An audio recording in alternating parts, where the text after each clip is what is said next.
ದೇವದಾಸಿಯರ ಜಮೀನು ಕಬ್ಜಾ ಮಾಡಿದ ಆರೋಪದ ಪ್ರಕರಣಕ್ಕೆ ಸಂಬಂಧಪಟ್ಟ ಹಾಗೆ ನಾಪತ್ತೆಯಾದಂಥ ಮಾಜಿ ಶಾಸಕರಿಗೆ ಶೋಧ ಕಾರ್ಯಾಚರಣೆ ಮುಂದುವರೆದಿದೆ. ನಾಪತ್ತೆಯಾದ ಮಾಜಿ ಶಾಸಕ ಬಸವರಾಜ್ ದಡೇಸಗೂರು ಪೊಲೀಸರಿಂದ 4 ತಂಡಗಳನ್ನು ರಚಿಸಿ ಈಗ ಅವರಿಗಾಗಿ ಹುಡುಕಾಟ ನಡೀತಾ ಇದೆ. 3 ದಿನಗಳಿಂದ 4 ತಂಡಗಳು ಮಾಜಿ ಶಾಸಕರಿಗಾಗಿ ತಲಾಶ್ ನಡೆಸ್ತಾ ಇದ್ದಾರೆ. ಧಾರವಾಡದಲ್ಲಿ ಪೊಲೀಸರಿಂದ ದಡೇಸಗೂರು ಜಸ್ಟ್ ಮಿಸ್ ಆಗಿದ್ದಾರೆ ಅನ್ನೋದು ಗೊತ್ತಾಗ್ತಿದೆ. ಪೊಲೀಸರಿಗೆ ಸಿಗದೆ ತಪ್ಪಿಸಿಕೊಂಡಿದ್ದಾರಂತೆ ಬಸವರಾಜ್ ದಡೇಸಗೂರು. ನಿನ್ನೆ ಕಾರು ಚಾಲಕ ಶಾಮಿದ್ನನ್ನ ಕೂಡ ಪೊಲೀಸರು ವಶಕ್ಕೆ ಪಡೆದಿದ್ದಾರೆ. ಸಿಂಧನೂರು ಗ್ರಾಮೀಣ ಠಾಣೆಯಲ್ಲಿ ಈ ಪ್ರಕರಣ ದಾಖಲಾಗಿರುವುದು. ಈ ಪ್ರಕರಣದಲ್ಲಿ ಬಸವರಾಜ್ ದಡೇಸಗೂರು ಆರೋಪಿ ನಂಬರ್ 1 ಆಗಿದ್ದಾರೆ. ಇಬ್ಬರು ಪುತ್ರರು ಸೂರ್ಯ A2 ಮತ್ತೆ ಚಂದ್ರ A3, ಇನ್ನು ಮೌನೇಶ್ A4. ಡೀಟೇಲ್ಸ್ ಕೊಡ್ತಾರೆ ಶ್ರೀಕಾಂತ್. ಇದಕ್ಕೆ ಮುಂಚೆ ಇದರಲ್ಲಿ ನಂದೇನು ಪಾತ್ರ ಇಲ್ಲ ಅಂತಿದ್ದ ಮಾಜಿ ಶಾಸಕರು ಈಗ ಪೊಲೀಸರಿಗೆ ಸಿಗದ ಹಾಗೆ ಓಡಾಡ್ತಾ ಇದ್ದಾರೆ. ಏನ್ ತಿಳಿದು ಬರ್ತಾ ಇದೆ ಈ ಪ್ರಕರಣದಲ್ಲಿ? ನಿಜವಾಗ್ಲೂ ವಿಜಯ್, ರಾಯಚೂರು ಜಿಲ್ಲೆ ಸಿಂಧನೂರು ತಾಲೂಕಿನ ದಡೇಸೂಗೂರು ಗ್ರಾಮದ ಆಲಮಮ್ಮ ಅನ್ನುವಂತಹ ಒಬ್ಬ ಮಾಜಿ ದೇವದಾಸಿಯವರ ಜಮೀನನ್ನ ಕಬ್ಜೆ ಮಾಡಿಕೊಂಡು ಅವರ ಮಕ್ಕಳ ಮೇಲೆ ಹಲ್ಲೆ ಮಾಡಲಿಕ್ಕೆ ಮುಂದಾಗಿರುವಂತದ್ದು, ಅವಾಚ್ಯ ಶಬ್ದಗಳಿಂದ ನಿಂದಿಸಿ ಹಲ್ಲೆ ಮಾಡಲಿಕ್ಕೆ ಮುಂದಾಗಿರುವಂತಹ ವಿಚಾರಕ್ಕೆ ಸಂಬಂಧಪಟ್ಟಂತೆ ನ್ಯೂಸ್ ಫಸ್ಟ್ ಸತತ ವರದಿಯನ್ನ ಮಾಡಿರುತ್ತೆ.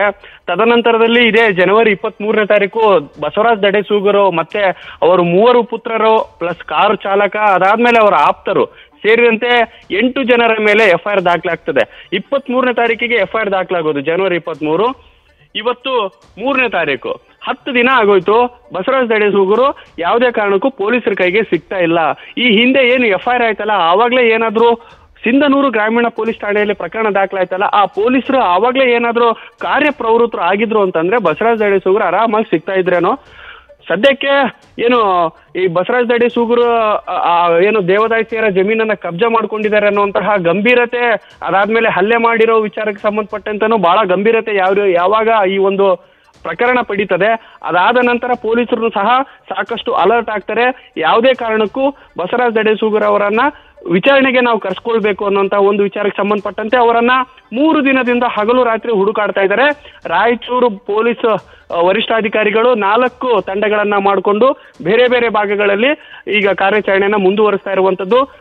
ನಮಗೆ ನ್ಯೂಸ್ ಫಸ್ಟ್ಗೆ ಸಿಕ್ಕಿರುವಂತಹ ಮಾಹಿತಿಯ ಪ್ರಕಾರ ಧಾರವಾಡ ಜಿಲ್ಲೆಯಲ್ಲಿ ಬಸವರಾಜ್ ದಡೇಸೂಗೂರು ಮತ್ತೆ ಅವರ ಕಾರ್ ಚಾಲಕ ಇಬ್ರು ಹೋಗ್ತಾ ಇರ್ತಾರೆ. ಅವಾಗ ಖಚಿತ ಮಾಹಿತಿ ಮೇರೆಗೆ ರಾಯಚೂರು ಪೊಲೀಸರು ಅವರನ್ನ ಹಿಡ್ಲಿಕ್ಕೆ ಹೋದಾಗ ಸದ್ಯಕ್ಕೆ ಬಸವರಾಜ್ ದಡೇಸೂಗೂರು ಒಬ್ರು ಎಸ್ಕೇಪ್ ಆಗಿದ್ದಾರೆ, ನಾಪತ್ತೆ ಆಗಿದ್ದಾರೆ. ಕೇವಲ ಅವರ ಕಾರ್ ಚಾಲಕ ಮತ್ತು ಕಾರನ್ನ ವಶಕ್ಕೆ ಪಡ್ಕೊಂಡು ಬಂದಿದ್ದಾರೆ. ಕಾರ್ ಚಾಲಕನಿಂದ ಹೆಚ್ಚಿನ ಮಾಹಿತಿಯನ್ನ ಪಡಿತಾ ಇದ್ದಾರೆ. ನಿಮ್ಮ ಮಾಲೀಕ ಎಲ್ಲೋಗಿದ್ದಾರೆ ಅನ್ನುವಂಥದ್ದು ವಿಚಾರಕ್ಕೆ ಸಂಬಂಧಪಟ್ಟಂತೆ ಈ ವಿಚಾರ ದೇವದಾಸಿಯರ ಜಮೀನನ್ನ ವಶಪಡಿಸಿಕೊಂಡಿದ್ದಾರೆ, ಕಬ್ಜೆ ಮಾಡ್ಕೊಂಡಿದ್ದಾರೆ ಅನ್ನುವಂತಹ ಒಂದು ಗಂಭೀರ ಆರೋಪ ಏನ್ ಕೇಳಿ ಬರ್ತಾ ಇದೆ. ಇದಕ್ಕೆ ಸಂಬಂಧಪಟ್ಟಂತೆ ರಾಜ್ಯ ಮಟ್ಟದಿಂದನೂ ಸರ್ಕಾರ ಮಟ್ಟದಿಂದನೂ ಸಾಕಷ್ಟು ಗಂಭೀರವಾಗಿ ಇದನ್ನ ತನಿಖೆಗೆ ಹೇಳಿದ್ದಾರೆ ಅನ್ನುವಂಥದ್ದು ರಾಯಚೂರು ಜಿಲ್ಲಾಡಳಿತಕ್ಕೆ. ಸೊ ಅದಕ್ಕೋಸ್ಕರನೇ ಸಾಕಷ್ಟು ಪ್ರಮಾಣದಲ್ಲಿ ಬಸವರಾಜ್ ದಡೇಸೂಗೂರು ಅವರನ್ನ ಎನಿ ಕಂಡೀಷನ್ ಅವರನ್ನ ವಶಕ್ಕೆ ಪಡ್ಕೊಂಡು ಹೆಚ್ಚಿನ ಮಾಹಿತಿಯನ್ನ ಪಡಿಬೇಕು ಅನ್ನೋಂತಹ ಒಂದು ಇದರಲ್ಲಿ ಪೊಲೀಸರು ಸದ್ಯಕ್ಕೆ ಇರುವಂತದ್ದು. Vijay, thank you Srikanth. News First ನಿರ್ಭೀತಿಯಿಂದ ನಿಮ್ಮ ಪರವಾಗಿ.